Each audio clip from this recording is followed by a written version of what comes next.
What's happened? I'm pretty sure every F1 fan has picked up the drama surrounding McLaren with their poor strategies or the lack of communication with their drivers by now.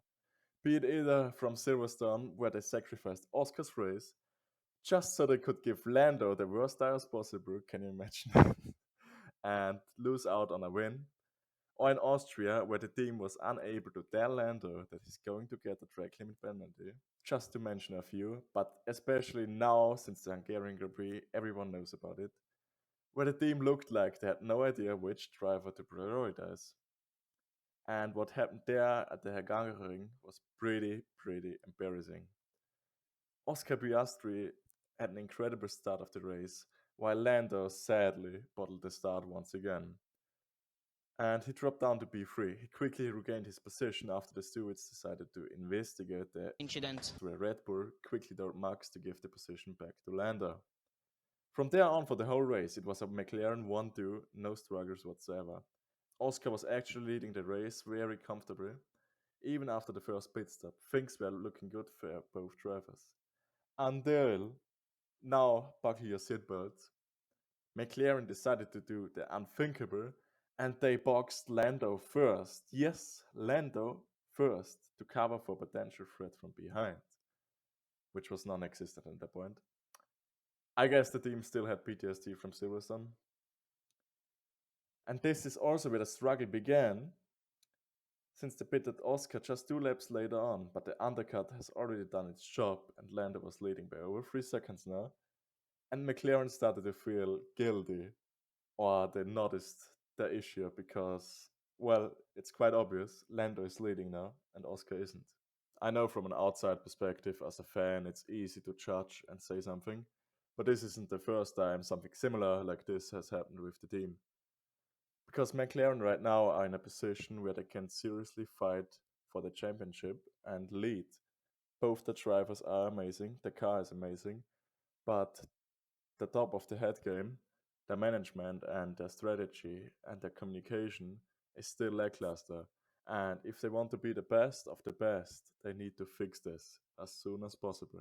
Since what happened at Hungary was a disaster, seriously, it was awful to watch as a fan, and I bet it was even worse for the drivers themselves because they had no idea why they even got in that position. Lando was leading the race very comfortable, and he was all up there because of the team, not because of him or anyone else.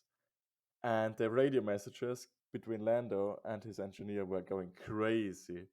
It was completely awful, and it seemed like the team tried to blackmail him as if it was his fault, even though he got there in the first place because of McLaren's mismanagement once again.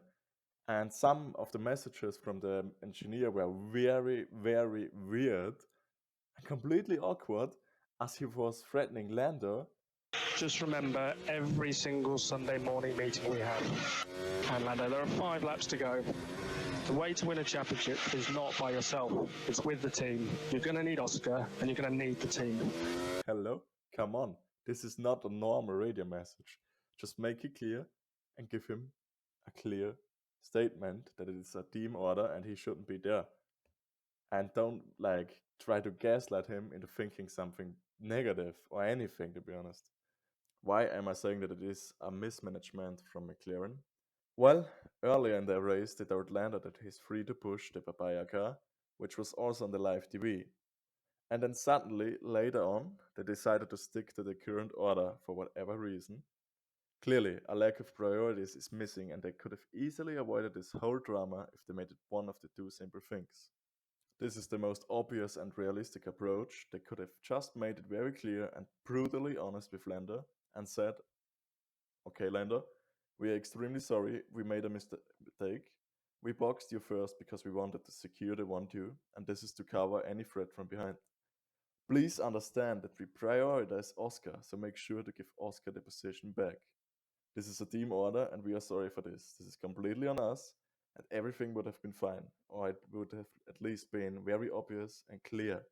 And this would also have made the situation much clearer for both the drivers and the viewers, and I believe it would have also avoided any of the awkward and psychopathic radio messages. Or they should have just never even started such a controversy to begin with and simply call Oscar into the pits first instead of Lando. For the people saying, oh, we needed to cover off Hamilton from behind, let me tell you something. Hamilton had already pitted on a different strategy, on a different tire. He already had hard tires when Lando and Oscar pitted, and both made it out in front of him with ease. And by lap 60, it was even clearer that he wasn't a threat at all because he was over 10 seconds behind by then. These two options were just some examples what they could have done to avoid such drama. But in my opinion, neither of these nor the actual solution were ideal because what they actually should have done is to keep Lando in P1 despite him bottling the start and all the controversy around Oscar leading most of the race and whatever. But in such an unfortunate situation, you should really try to maximize your number one driver in the championship, which in this case would have been Lando in P2. Yes, it might be slightly unrealistic that he will the Drivers' Championship given the points towards Max, but as we have seen recently, literally anything is possible since Red Bull is clearly struggling and even Max isn't perfect. So this might be just the biggest opportunity for Lando and McLaren to take the lead, since both the drivers are showing up and the car is simply just up there delivering performance after performance. Also for the Oscar fans, yes, I agree, this would have been super unfair, but this is not because of Lando. This whole situation happened because of McLaren in the first place, so you cannot blame this on any of the drivers. McLaren should have stood up and told Lando to get the win and apologized to Oscar because they messed up his whole race once again, and we all know how good Oscar really is. And 7 points are a lot after all, and Oscar is nowhere near Max to fight for the championship, unlike Lando. So why not go all in on Lando? McLaren, Lando, this is your chance to get up there and fight. McLaren urgently needs to fix the communication if they want to beat the best of the very best. Because technically they threw away 2 wins and a second place for Lando this season alone. Specifically Hungary, Austria and Silverstone. Silverstone is even more so heartbreaking because Lando and the car were clearly there to perform, but another poor choice of communication, once again, ruined Lando's chances there, since instead of making clear which tire option is the best, they gave Lando the choice to choose his compound. Yes, it's nice that you keep the driver's opinion in mind, but in such a situation, when you clearly have the information that the medium compound is the ideal choice, you don't want to suggest anything else to your driver. And by letting your driver make the choice on which tire to go, you also put a lot more pressure onto the driver himself, and once again, you lay off responsibility. Yes, Lewis Hamilton went also on the soft tire, but he was clearly managing, or in other words, struggling towards the end. And the hard tire somehow went very well with Max. But the medium tire was obviously the best choice for McLaren, given how many laps there were left and Lando's position, where he had to actually fight for the lead. Also, let's not forget that they sacrificed Oscar once again because they were too afraid of double stacking. Mercedes in that race were double stacking. Look who won the race. And given Oscar's pace, they basically threw Oscar's win away as well because Oscar was very fast. He was up there. He clearly had the pace and finished just 5 seconds behind Lando. Another case in Austria, it was another example of poor communication and race management. Lando and Max were actively battling for the lead after a poor stop from Red Bull. Of course, you don't want to interrupt your driver that much when he's in such a heated battle, and of course, those are the basics. But in Austria, you've got plenty of time to talk with your driver. And basically, 6 laps prior to the crash in lap 58, Lando was already under investigation for track limits. Yes, the stewards took their time as well, once again. But up until then, when Lando and Max crashed in lap 64, McLaren had 6 whole laps to step in and tell Lando to back off because you are gonna get a track limit penalty. 6 whole laps is a lot of time to analyze your driver and the situation, enough time to make a conclusion and step in because drivers don't think about such things when they're actively fighting for something.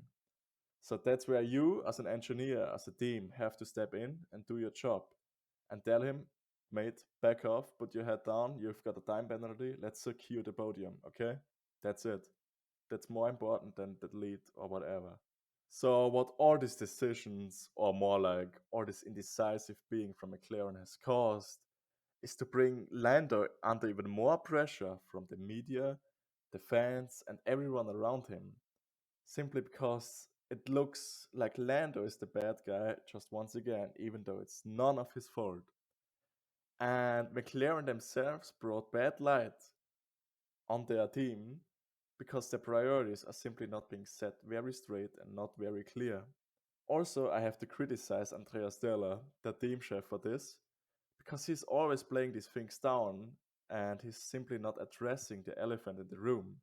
Because after the race, he said, and I quote, "The order of the drivers was altered for the final stint to make for the safest call in terms of their life and to protect our 1-2 finish in case of problems in the pit stop. Lando giving back the position embodies the values of what it means to be part of McLaren and the culture we instill on being one team and putting the interests of the team first. Mamma mia, Andrea, what are you saying?"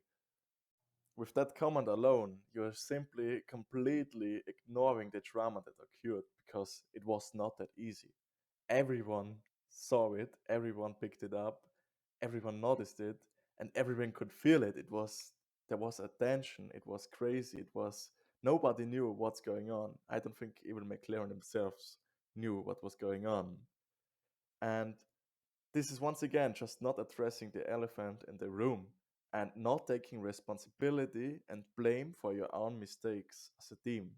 Because this wasn't the fault of any of the drivers. This was purely on McLaren alone. And yeah, after all this, McLaren can consider themselves very lucky that no other team was able to keep up this weekend. And just imagine if Mercedes or Red Bull was up there. You could not make such mistakes. And they are very, very lucky to have two such great, talented, and major drivers in their team. Imagine this with some other drivers, just to mention Ocon or Stroll. And yeah, in the end, this is still complaining on a very high level because McLaren still managed to secure the 1-2 as they wanted to, and they should. And they got the points in the Constructors' Championship, and they're gonna catch Red Bull very soon, given their current form. But still, if McLaren makes another such a mistake in the future, it's gonna look rather bad for them and the team in general. Because on such a high level, you cannot allow yourself to make any mistake.